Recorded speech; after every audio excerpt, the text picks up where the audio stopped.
केरल की राजनीति में एक बड़ा और ऐतिहासिक राजनीतिक बदलाव देखने को मिला है। केरल के स्थानीय निकाय चुनावों के नतीजों ने राज्य की राजनीति में हलचल मचाकर सियासी समीकरणों को हिलाकर रख दिया। राजधानी तिरुवनंतपुरम नगर निगम में भारतीय जनता पार्टी ने ऐतिहासिक जीत दर्ज करते हुए वाम लोकतांत्रिक मोर्चा यानी कि एलडीएफ से सत्ता ही छीन ली। ये वही नगर निगम है जिस पर एलडीएफ पिछले 4 दशकों से अधिक समय तक लगातार काबिज रहा था। ऐसे में इस हार को वाम मोर्चे के लिए एक बड़ा राजनीतिक झटका माना जा रहा है। ये नतीजे केवल केरल तक सीमित नहीं रहे, बल्कि उनकी गूंज राष्ट्रीय राजनीति में भी सुनाई देने लगी। और इसकी सबसे बड़ी वजह है कांग्रेस के वरिष्ठ नेता और तिरुवनंतपुरम से सांसद शशि थरूर का वो बयान जिसने पार्टी को असहज स्थिति में डाल दिया है। नतीजों के बाद शशि थरूर ने सोशल मीडिया पर एक विस्तृत पोस्ट साझा किया। उन्होंने लोकतंत्र की भावना का हवाला देते हुए जनता के फैसले का सम्मान करने की बात कही। शशि थरूर ने अपने संदेश में तिरुवनंतपुरम में बीजेपी के ऐतिहासिक प्रदर्शन को स्वीकार किया और नगर निगम में जीत के लिए उन्हें ढेर सारी बधाइयां भी दी।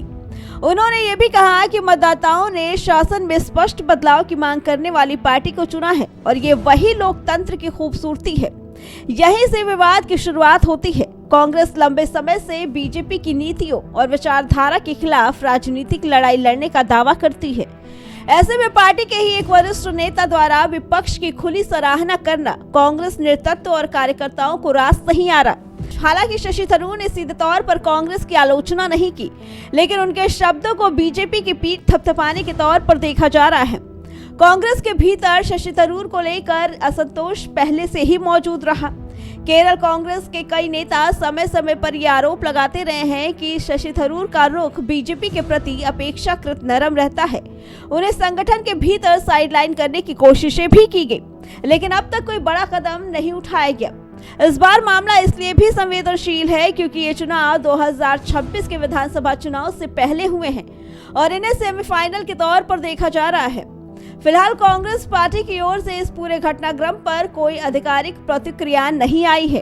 पार्टी का ये सन्नाटा कई सवाल खड़े कर रहा है। क्या कांग्रेस इसे शशि थरूर की व्यक्तिगत राय मानकर नजरअंदाज करेगा या फिर इस बार कोई सख्त संदेश दिया जाएगा? ये आने वाले दिनों में ही साफ होगा। एक बात तय है कि शशि थरूर का ये बयान केवल एक सोशल मीडिया पोस्ट नहीं रहा, बल्कि इसने कांग्रेस की आंतरिक राजनीति और रणनीति पर भी गंभीर सवाल खड़े कर दिए हैं।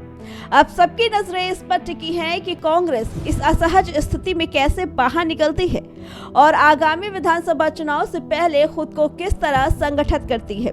फिलहाल तिरुवनंतपुरम नगर निगम में मिली जीत पर प्रधानमंत्री नरेंद्र मोदी ने अपनी प्रतिक्रिया दी।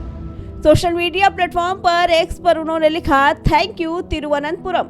पीएम मोदी ने इस जनादेश को केवल राजनीति में एक वाटरशेड मूवमेंट करार दिया। उन्होंने कहा कि बीजेपी और एनडीए को मिला समर्थन इस बात का संकेत है कि केरल की जनता मानती है कि राज्य की विकासात्मक आकांक्षाओं को बीजेपी बेहतर ढंग से पूरा कर सकती है। उन्होंने भरोसा दिलाया कि पार्टी तिरुवनंतपुरम जैसे जीवंत शहर के विकास और ईज फॉर लिविंग को लेकर बेहतर बनाने के लिए पूरी प्रतिबद्धता के साथ काम करेगी। Bureau report, prime TV.